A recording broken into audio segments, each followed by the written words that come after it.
Olá, amigos do GEPS, Grupo Espírita Harmonia e Paz de Santos, uma casa tão querida para nós, com a qual nós já trabalhamos já há alguns anos, desde o saudoso seu Célio. Parabéns a todos vocês por estarem se adaptando, como outras casas, a esses momentos de pandemia e não se paralisarem, mas encontrarem os seus meios de continuarem a exercer o trabalho que vocês se propõem. Muito bom a gente estar participando disso, muito grato pelo convite. Hoje nós viemos falar sobre um tema que praticamente concentra todas as aspirações humanas: a saúde. Não é especialmente por causa das doenças, nem mesmo por causa da pandemia. Saúde é praticamente sinônimo de felicidade. É que a gente pouco para pensar sobre o conceito de saúde. Na verdade, o órgão mundial que coordena a saúde em todo o globo, a Organização Mundial da Saúde, órgão ligado às Nações Unidas, tem um conceito de saúde que explica essa nossa afirmação de ser a saúde o tudo de bom, o símbolo da própria felicidade. Segundo a OMS, a saúde é o completo bem-estar bio, psico, social e espiritual do ser humano. É muito interessante isso, e ela ainda complementa, e não apenas a ausência de doenças. Completo bem-estar biopsicossocial e espiritual e não apenas a ausência de doença. O que a mais nosso conceito, nossa ideia de felicidade pode ter? Mais do que isso? Difícil, não é? Só que essa não é a saúde, evidentemente, que a gente pratica. Qual é a instituição, qual é o profissional que proporciona, capacitado para nos proporcionar esse completo bem-estar no nosso corpo, na nossa mente, nas nossas relações sociais e nas nossas relações espirituais? É impressionante como, mesmo sendo a maior aspiração, talvez a mais antiga aspiração humana, nós ainda hoje, orgulhosos de tanta tecnologia, não temos um profissional, não temos uma tecnologia promotora, nem uma instituição promotora dessa saúde integral do ser humano. Como então avançar? Como orientar essa busca do ser humano? Quem é o promotor da saúde integral? Na verdade, não acho difícil concluir que apenas cada um pode promover a sua saúde integral com auxílios os mais variados. Só nós podemos ser os verdadeiros promotores da nossa saúde, integrando conhecimentos da medicina, da psicologia, da sua casa de oração, das disciplinas que trabalham as relações humanas. Mas será que nós mesmos estamos habilitados a fazer essa síntese?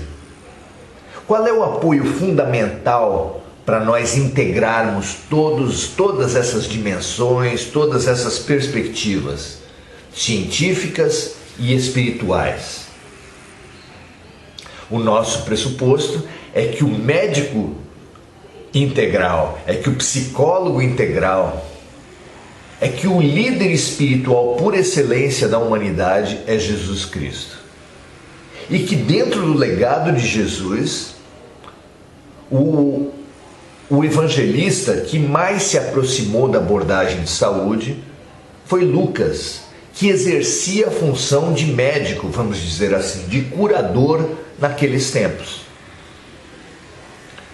Então, o Evangelho de Lucas é aquele que olha Jesus com o olhar do médico, com o olhar de saúde.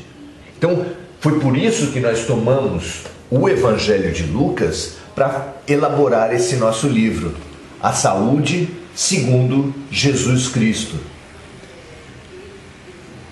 É um livro simples, porque o tema é muito vasto e não há nenhum de nós está capacitado para fazer propriamente essa integração de saberes. Então a nossa alternativa, a nossa proposta foi pegar o Evangelho de Lucas, versículo a versículo, e estudá-lo à luz da saúde, promovendo estudos rápidos, pensamentos rápidos, onde são citados os versículos e depois se faz um pensamento de uma página apenas. E esse formato não só favorece a nossa formação como curadores de nós mesmos, seguindo o que o próprio Jesus fazia ao curar, que ele falava, a tua fé te salvou, não apenas nos habilitamos, nos capacitamos para essa função, mas também tem servido para uma terapia maravilhosa que tem sido desenvolvida em diversas correntes filosóficas, que é a espiritualização do lar. No nosso caso, do Espiritismo, o Evangelho no lar. Esses estudos curtos com versículos do Evangelho favorecem muito essa prática magnífica, essa prática terapêutica, essa faxina espiritual das nossas casas. Então, é fundamental que nós pensemos a saúde desse princípio de Jesus, desse princípio espiritualizado. Sob esse ponto de vista, é muito interessante entendermos a origem das doenças e a cura efetiva das doenças. Dentro desse espaço, é esse aspecto que nós focaremos hoje. Qual é a origem das nossas doenças? Há uma origem única? De onde elas surgem? Isso a medicina já falou, vírus, bactérias. Será?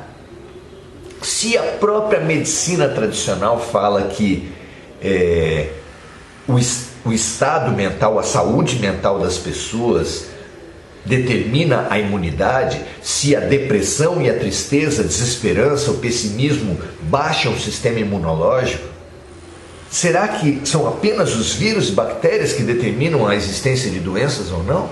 Claro que não! A ciência já entende, já ensaia esse entendimento mente e corpo, mas ainda não entende o mecanismo espiritual. Então, o agente patogênico que gera todas as nossas desarmonias, segundo a revelação dos Espíritos, está lá em O Livro dos Espíritos, é o orgulho e o egoísmo. O orgulho e o egoísmo são a mola propulsora, são o agente patogênico que levam as desarmonias para se expressarem depois através de alguma forma de doença. Isso é muito importante para nós, médicos de nós mesmos, com a ajuda de Jesus, com a ajuda dos terapeutas, com a ajuda da ciência, promovermos a nossa saúde. Saber que tudo em nós que favorecer o orgulho e o egoísmo vai também favorecer, mais cedo ou mais tarde, desarmonias, desequilíbrios, inclusive físicos. Mas como é que o orgulho e o egoísmo levam à desarmonia física? O Espiritismo também nos lança uma luz interessante nesse campo. Como outras disciplinas orientais, como o próprio Paulo de Tarso na Carta aos Coríntios nos ensinou, nós temos um corpo espiritual, um psicossoma, um perispírito, como Kardec chamou dentro da codificação espírita. E esse corpo espiritual é extremamente plástico. Como assim? Ele é extremamente suscetível à ação do pensamento e do sentimento. Tanto assim que depois que as pessoas morrem, os espíritos adquirem a forma mais próxima do pensamento das pessoas. Por isso é que o espírito assimila como primeira forma fundamental a forma que ele teve na última encarnação. Mas quando ele faz uma regressão no mundo espiritual, muitas vezes, quando ele emerge no personagem que viveu em outras vidas, ele volta às vezes com a raça, com o sexo, com a aparência que ele teve nas outras vidas. Ou seja, a nossa mente determina o nosso corpo espiritual. E, indo além, como Hernani Guimarães Andrade nominava o corpo espiritual, ele chamava de modelo organizador biológico. Eu vou repetir. Hernani Guimarães Andrade, que é o maior símbolo da versão do ponto de vista científico do espiritismo, ele denominava o corpo espiritual de modelo organizador biológico. E por quê? Porque a função do corpo espiritual, uma das funções do corpo espiritual é organizar, é modelar o corpo físico. E é por isso que tanto numa mesma vida quanto entre as diversas vidas, aquilo que a nossa mente, o nosso sentimento tiver impresso no corpo espiritual, vai se transmitir ao corpo físico, especialmente com a reencarnação, mas também nos diversos episódios numa mesma vida. Então, entender que a fonte das nossas harmonias é o orgulho e o egoísmo, que o perispírito, o corpo espiritual, é a ferramenta através da qual a nossa desarmonia mental chega até o corpo físico, são entendimentos que expandem muito a nossa capacidade terapêutica, de enfrentar bem as nossas doenças. É importante limpar sentimentos, limpar pensamentos, limpar-nos das crenças deletérias. Porque senão toda a cura física que nós fizermos vai ser provisória. Toda a cura mesmo relacional, pactos, perdões, vai ser provisória se nós mantivermos ainda as nossas crenças, nossos valores, nossas distorções mentais. E mesmo o afastamento dos espíritos que for promovido em alguma casa espiritualista também não se sustentará. O que o próprio Jesus tinha anunciado, que se um espírito sair de uma casa, mas aquela casa continuar arrumada para ele, ele voltará com outros 7 espíritos. E com isso dizendo o quê? Que toda cura espiritual que não redundar numa transformação interior não vai permanecer. Então a saúde que nós temos promovido em todos os nossos ambientes, se não contar com uma transformação interior, ela vai ser uma saúde sintomática, uma saúde de efeitos e não de causas. E isso nos abre para a questão fundamental para o nosso aprendizado, que é pensar então na cura. Qual é a cura? Se o nosso problema é o orgulho e o egoísmo, é esse fechamento em nós mesmos, essa autorreferenciação como se nós fôssemos o centro do universo, bons livros são os que me agradam, bons quadros são os que me agradam, boas pessoas são as que me agradam, boas situações são aquelas que reforçam as minhas crenças, não importa se equivocadas. Esse é o egoísmo que gera tanto conflito, tanta guerra e todos os males e todas as doenças. Se essa é a fonte, como é só você estudar na sua vida, à sua volta, como os crimes e as desarmonias e as doenças têm essa mesma origem no egoísmo e no orgulho, como fazer para nos curar? Qual é a cura do egoísmo e do orgulho? Você não vai ver isso no CID, Código Internacional de Doença, a Bíblia dos Médicos. Nem está classificado essa fonte patogênica. A cura do egoísmo, segundo Jesus, o médico das almas, nos prescreveu nos evangelhos, é o amor, que cobre a multidão dos erros e das desarmonias humanas. É o amor que, ao contrário do egoísmo que fecha, expande. É o amor universal e incondicional que aumenta a consciência, que expande a fraternidade, que vai nos curar definitivamente do orgulho e do egoísmo. É muito oportuno, muito necessário nós sabermos o que é a cura real.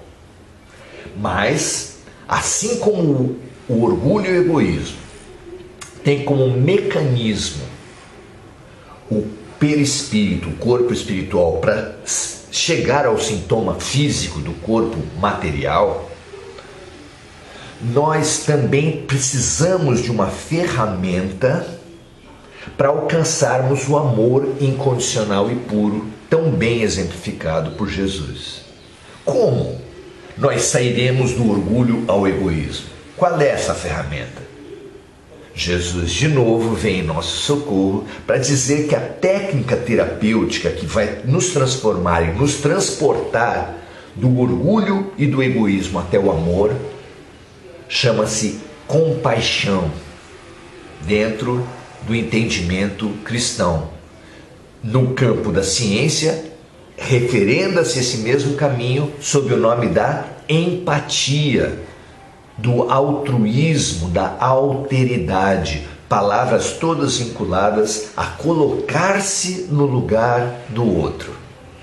Então, para quem, e é muito lógico isso, para quem se coloca como centro do universo, ganhar capacidades de se colocar no lugar do outro é a libertação rumo ao amor. Não parece lógico isso? Alguém ainda mais pessimista e mais crítico pode estar falando, mas então a humanidade está muito longe da saúde. E eu concordo com você. Nós estamos muito longe ainda da saúde integral e definitiva pregada por Jesus. Mas então, o que a gente pode fazer concretamente para promover a nossa saúde? Para promover, através da compaixão, ao alcance, a conquista do amor em nossas vidas. Primeiro que o amor puro, incondicional, representado por Jesus, não vai ser alcançado ainda nessa vida. Mas é claro que mede-se um espírita não por sua angelitude, sua pureza, mas por progredir um pouco a cada dia, por ser a cada dia um pouquinho melhor. Então, qual é o avanço rumo ao amor que está ao nosso alcance? Como estimular essa empatia? O serviço, a ajuda, a caridade, a fraternidade são exercícios de compaixão que é caminho para o amor. É esse o exercício fundamental da ajuda. É essa condição para a ajuda colaborar com a nossa cura. Não é ajuda externa, a doação da cesta básica, a doação do cobertor, a doação do brinquedo, mas é qualquer doação, inclusive do passe, qualquer doação, inclusive da atenção, do olhar, da escuta, só vão ser terapêuticos para o outro e para nós se nós fizermos essa ajuda em compaixão, colocando-nos no lugar do outro. E quando isso não for nós não formos capazes de fazer isso integralmente pela boa vontade, pela ação da vontade espiritualizadora, que é a boa vontade, nós seremos conduzidos a ficar no lugar do outro pela reencarnação dolorosa. O que faz a reencarnação dolorosa? O homem orgulhoso que oprimia mulheres pode renascer mulher. O rico orgulhoso que não ajudava os pobres, explorava e desprezava, pode renascer pobre. O racista, o nacionalista e todas as inúmeras divisões humanas se quebram com a reencarnação quando o agressor se coloca no lugar do outro. E assim a gente entende a origem dos problemas de saúde, como eles se manifestam no corpo físico, qual é a cura última e como a vida se estrutura terapeuticamente para nos curar. É a nossa contribuição de hoje. Se isso lhe ajudar, a gente fica muito feliz. As pessoas eventualmente interessadas em aprimorar o seu evangelho no lar com esse ponto de vista da saúde, nos contatem pelo MSN com o nosso livro, muito simples, mas que pode colaborar com você e vai colaborar com a Fraternidade Sem Fronteiras, já que a renda líquida integral é destinada para esse trabalho social maravilhoso. Um grande abraço, muito obrigado a vocês e até a próxima.